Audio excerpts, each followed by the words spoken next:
Joining me now on East Bay Today, I've got returning guest Marianne Crittenden from the Aquidneck Food Pantry. Marianne, welcome. Oh, so far to get here. I know. Well, so what people might not know is the food pantry is now in the building that this PEG Access TV station is. So I love that you just got to walk down the hall. Yes, I was like, we need to hear from you about what's going on, because you guys have just made this move over here. Correct. Do you like it? It's nice. It's complicated because we went from a big space to about the same amount of space, but divvied up in 3 rooms. Right. But as usual, we are a well-oiled machine, and once we get a system more well-oiled than the food pantry. The volunteers are awesome. Blown away. Yes. And I even think that the chaos outside, managing all of that's, you know, when I pulled up, I was like, ooh, where do I park? And they've got it. They got it. Yep. It's so extraordinary. Yeah, our biggest goal was safety, not realizing, but actually experiencing the difference between having a giant parking lot that people could come in and having to try and make sure that our clientele can safely pull in and all the Portsmouth residents and people going through can safely go through, and then divvying up parking spaces between us and the station. Right. So we have, the volunteers are good about that. They try and park everywhere else but here so that that space is available. But safety was our biggest worry in the beginning. Yeah, and you're crushing it. So far, so good. Crushing it. And the police were there in the beginning to make sure that we did it well. So I tell you, it is always blows my mind and pulls at my heartstrings, the work that you all do and how important it is for this community. Right. I mean, it is just extraordinary. Yes. So you've got a lot of things to share with us. We got some cool things about food matching and some new numbers to share. And I mean, you hit me. I'm glad you got your notes. Yes, I have to. Thank you for bringing notes. There's too much. There's too much for goodness. Me to keep it all, and I'll throw out the wrong things. Yeah. So if we were looking at totals, because I like to tell everybody where we're at, we do about right now 150 families, and that's many more people, of course, every week. Now, I can give you the totals for February, and that was only 3 weeks because of the lack of plowing. Again, safety being our first concern. The last week of February, we were not able to open because there was no safe place for people to drive in and or park. Right. So we were not open the Wednesday and Friday of the last week of February. So in 3 weeks, we did 380 families, and that would include 1,237 people, and out of that, 392 were children. So that's what we're doing in a 3-week period, and we had just opened. Right. So we didn't even, there's still people who will, even though we handed out little maps and everything in their bags, still people aren't sure where Chase Road is. So we still have people coming back. 137 Chase Road. Let's 137 say it. Shout it from the rooftops. Yes, we're neighbors with the TV station. Yes, right? And it's just what, north of the post office? Right. Usually you say the old Cox building and everybody knows, but if you're not from here, we just use the post office as that little marker and just So far so good, and again we've had a lot of people come in. For new families, just to give you an idea, last week we did 15 new families between Wednesday and Friday, and this week we're still working right now. We're open until 4, and we're already up to 14 new families for the week. So that's a lot, and the majority of those families are between 4 and 5 in their families, so that's how many people we're talking about. So again, we're trying to cover everybody's insecurity the best we can. The majority of our food is not necessarily to feed them for the week, but to stretch what they have for the week, and we believe we're doing a good job at that. And then, of course, next week being the first week of April, with Easter around the corner and other holidays, whatever holiday it is, just spring in general, our big goal this at this point, this holiday season, is to give everybody a dozen eggs. Because presently, if you're a small family, we give you a half dozen. If you're a large family, we give you a whole dozen, only because of the cost of eggs.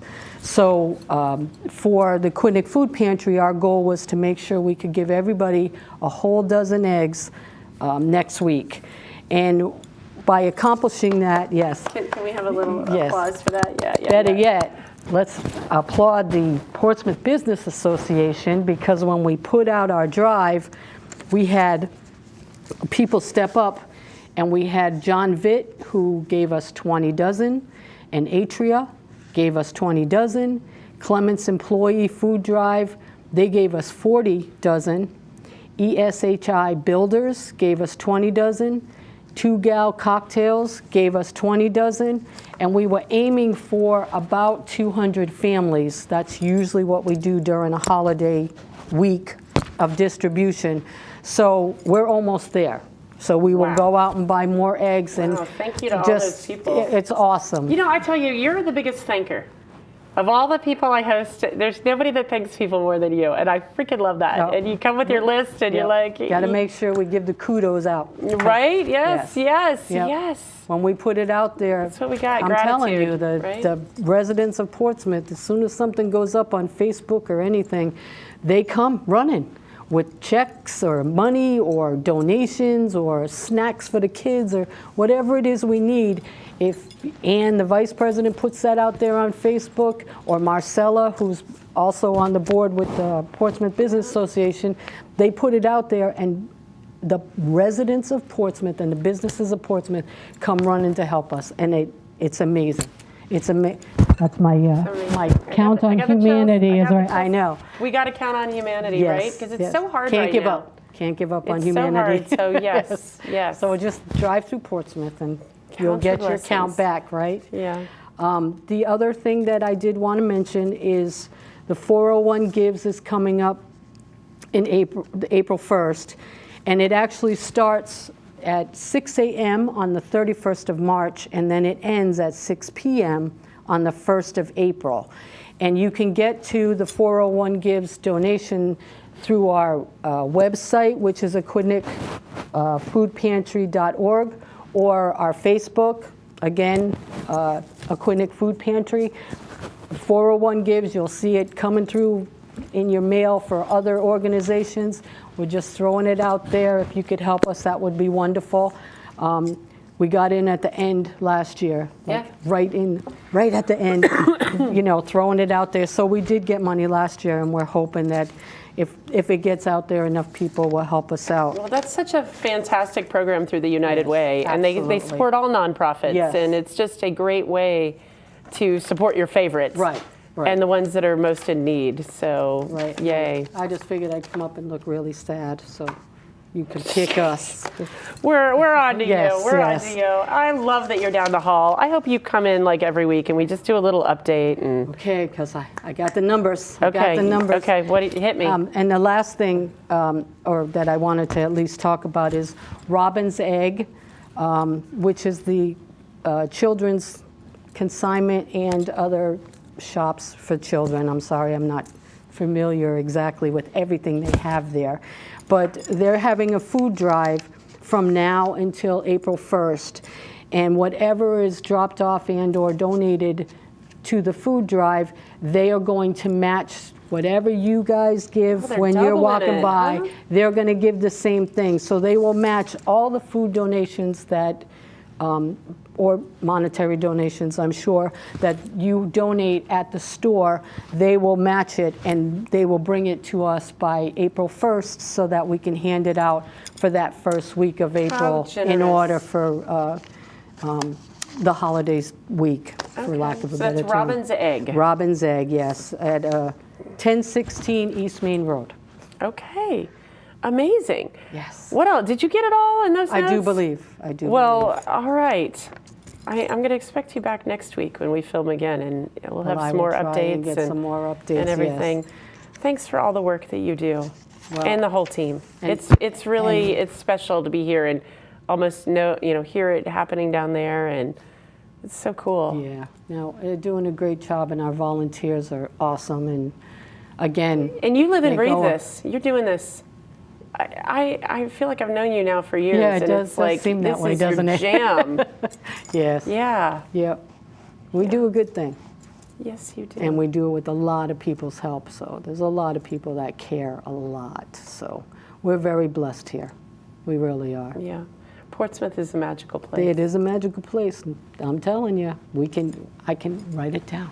I can vouch for the residents of Portsmouth. Yeah, 100%. So, yeah, we're doing a great job. Well, Marianne, thank you so much. Thanks for having me. I'll see you very down soon. the hall, yeah. Yeah. If you All need a right. snack, just right. come down. Go get to work. Go get to work. Well, Anyway, thank you very much for having us again. You're very welcome.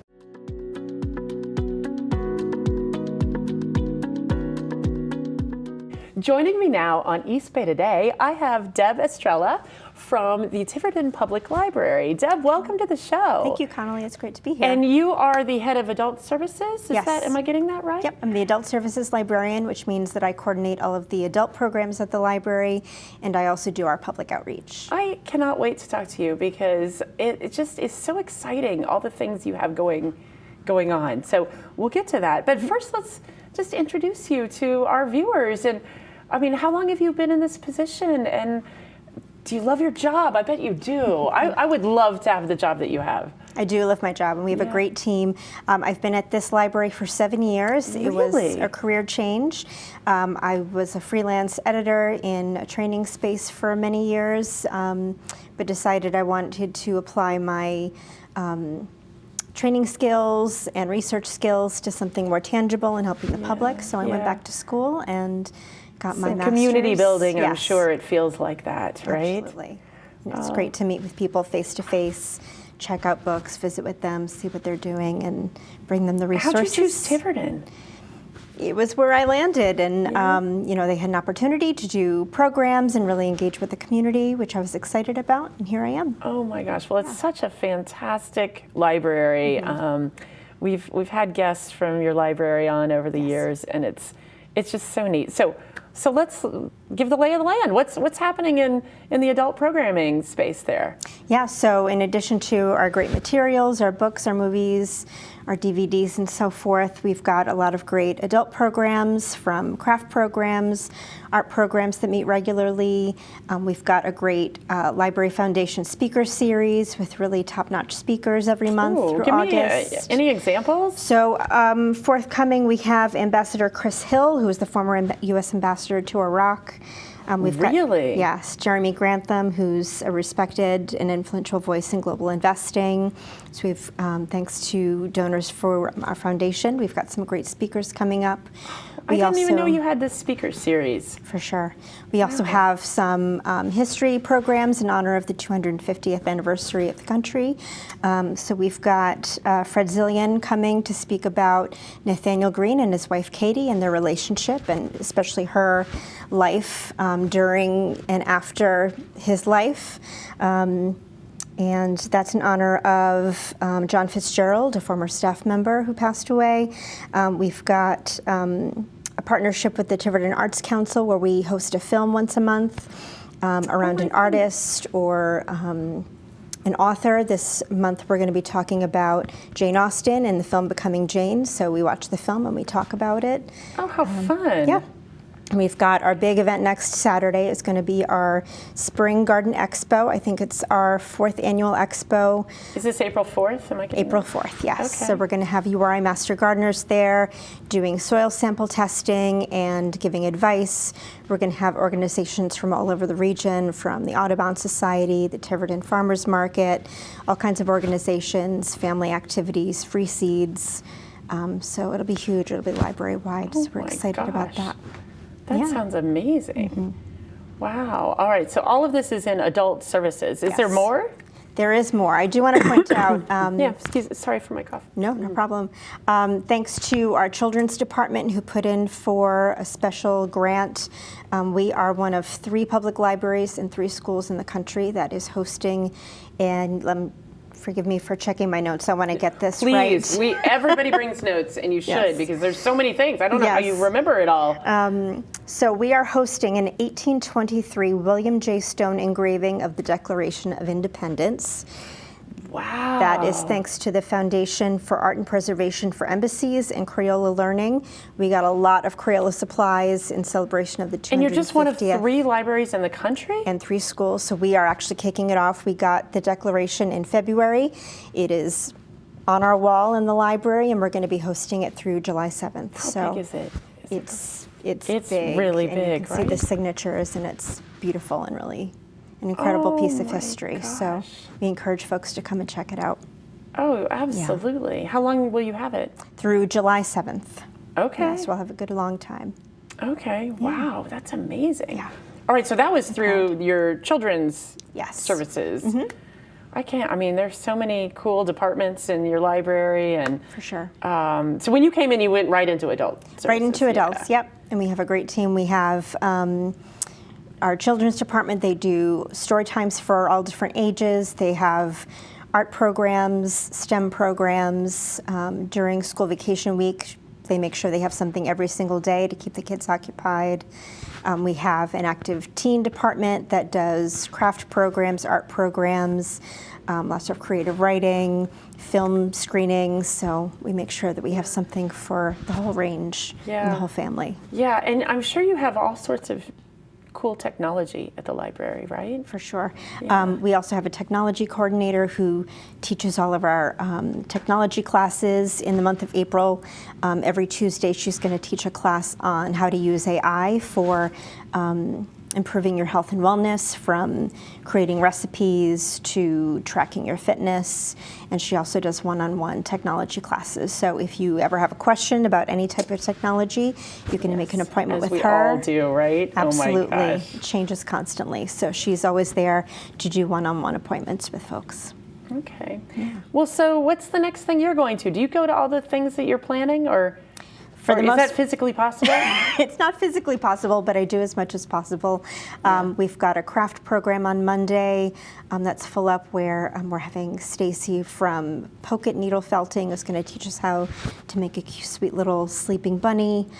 We've got for Easter. Yeah, for Easter. Yeah. We've got our watercolor group that meets every Tuesday. It's a drop-in group. Folks just bring their watercolor painting, whatever they're making, and visit. Are there charges for any of this? All of our programs are free and open to the public. We're really proud of that. We have an active friends group. They do book sales. The next one's going to be April 11th from 10 to 3 at the library. All of those sales, all of the proceeds go toward our free museum passes and our programs for all ages. So we're able to offer all of that to the public for free.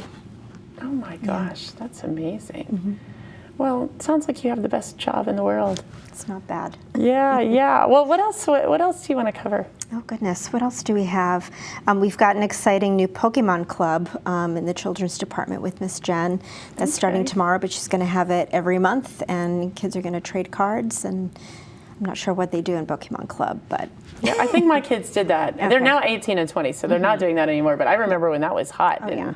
Apparently, it's still hot, so we're going to have. It's still hot. Yeah, we're going to have a Pokemon Club every month, and that'll be exciting. Yeah. On the adult front, okay, so you said there's book clubs, there's crafts. Yes. Speaker series. How do we find out about all these things? Is it your website? And absolutely. We can go to our website, tivertonlibrary.org. When you go there, our calendar has everything listed. You can also sign up for our newsletter that goes out every month, and that gives you first information at the beginning of the month of everything that's coming down the line. We've also got brochures and things. If you come into the library, we're happy to talk to you about any programs, or just give us a call, and we're happy to answer any questions. Awesome. Amazing. Well, so let's talk about your day-to-day at the library. Like, what do you spend your time doing? Are you mostly ear to the ground, trying to listen to what the community wants? Are you mostly event planning, updating websites? What do you do? Yes, all of the above. All of the above. Yes. From day to day, depending on all of the staff switch up working at the front desk, so we're always engaging with the patrons, having conversations, finding out what people are interested in. It's one of my favorite parts of the job, is getting to visit with people one-on-one. I can tell you're like a people person. Yes. kind of visiting in with people, checking in on them, seeing what they're reading, seeing what's interesting to them these days. And then when I'm not doing that, I'm in the back office planning programs, taking people's ideas, securing things, securing programs for folks. Yeah. And, a library is so much bigger than I think it used to be, right? Do you agree with that philosophically? Sure. Yeah, absolutely. We've got not only materials and programs, we've got our library of things where you can borrow things from like a croquet set. If you're having a cookout or something and you don't have a croquet set, but you don't want to buy one just for that one event, or if you've got a project at home that needs a stud finder, you don't want to buy a stud finder just for one project. Are you can serious? Borrow it at the library. I am. I actually borrowed the cordless drill set this week to install some blinds at my house, so oh my God. It's helpful for everyone. Yeah, you can get your do-it-yourself book and your cordless drill set and go to town. Absolutely. That's amazing. Yeah, I heard maybe you have a telescope or something? We have a telescope and... Like, what are the funky things? So telescope, that's pretty crazy. Telescope, we also have stargazing binoculars that sort of do the same thing. Those are fun to use. We have puzzles that folks can borrow. We have science kits that people can use to collect data that's actually being used by scientists around the country. That's great. What are some of the more wild things that we have? Well, what's outside of the things you have, what's the kind of wildest thing you feel like you've done at this library? From an event standpoint, or maybe not wild, but wild's maybe the wrong word, but just like different, unusual. We've hosted a couple in the past year or so. We've hosted a couple of sound baths at the library. That was really well received. I love those. They were really great, and we did a couple of different presenters, so it was really nice to see. One person used gongs, the other person used the crystal bowls. That's so healing. Yeah, absolutely. Yeah. Well, that is pretty wild. I mean, right? A library is just so much more than a place to go get books. Absolutely. And it's a place to meet friends. And do you have people you see every day? We have absolutely people we see every day. I also want to mention you don't have to just come to the library. If you're homebound and can't make it to the library, whether permanently or you've had surgery and you're laid up for a while, we have our Library to Go program that if you call us up, have a chat with me, and we bring the books and materials to you, and we deliver them to you free of charge. So, oh my gosh. You don't have to come. If you can't make it to the library, we'll come to you. Not every library can do that, right? That's right. That's you guys. We're one of the few that is able to do that. We're happy to do it. It's a real pleasure. Amazing. It sounds like there's tremendous support of this library. Absolutely. Yeah. That's extraordinary. Yeah. So, had you went straight into this role outside, like you weren't part of the library system before? Correct. Okay. Yes. Yeah. Yep. And just wanted to translate your skills into this new place. Yeah. That's amazing. Well, Deb, it is such a pleasure to have you here, and I hope you'll come back and keep us posted and encourage some of your colleagues to come as well. Absolutely. We want to keep up with what's going on at the Tiverton Library, and I'm gonna swing by myself. Awesome. Yeah. Come and see the declaration. I 100% will. Great. Thanks for being on the show. Thanks, Connolly. My pleasure. Yeah.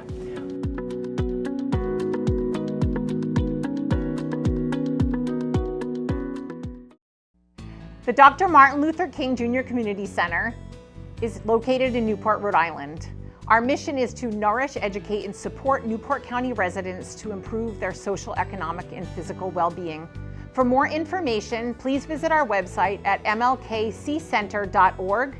We'd love you to come volunteer, or if you need help, please turn to us and we'll be there to support you.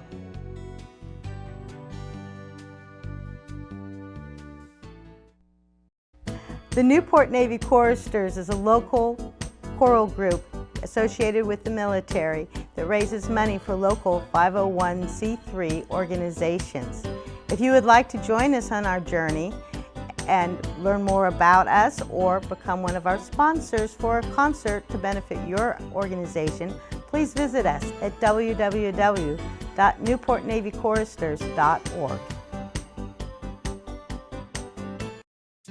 Hi, we're from Aquidneck Island Adult Learning Center in Newport, Rhode Island.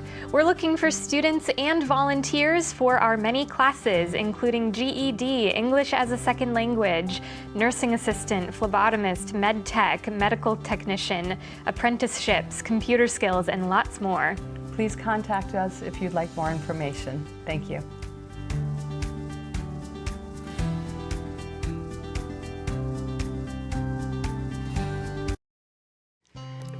Lucy's Hearth is a family shelter in Middletown, Rhode Island. We provide a continuum of housing supports for families experiencing homelessness across Rhode Island. If you are looking for ways to help, please visit our website at lucyshearth.org.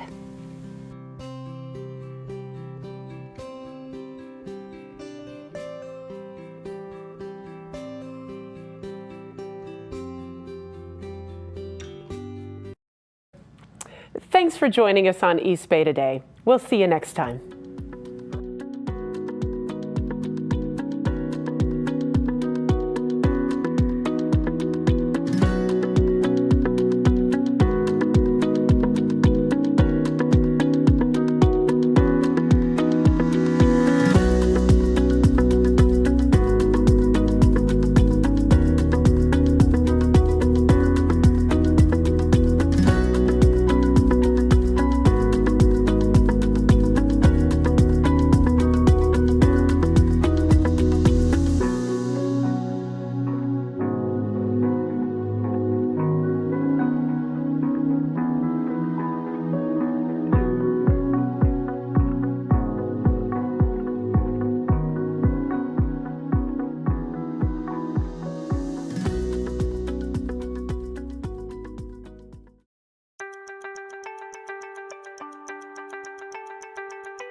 Infinite expectation, a face, a flicker, a thought you forgot, where psychology drips into dream, where the mirror doesn't wait for you to look. It's not a show, it's a signal on Channel 18 and statewide, every day for your entire life. You won't know what you're watching until it's watching you. Infinite expectation.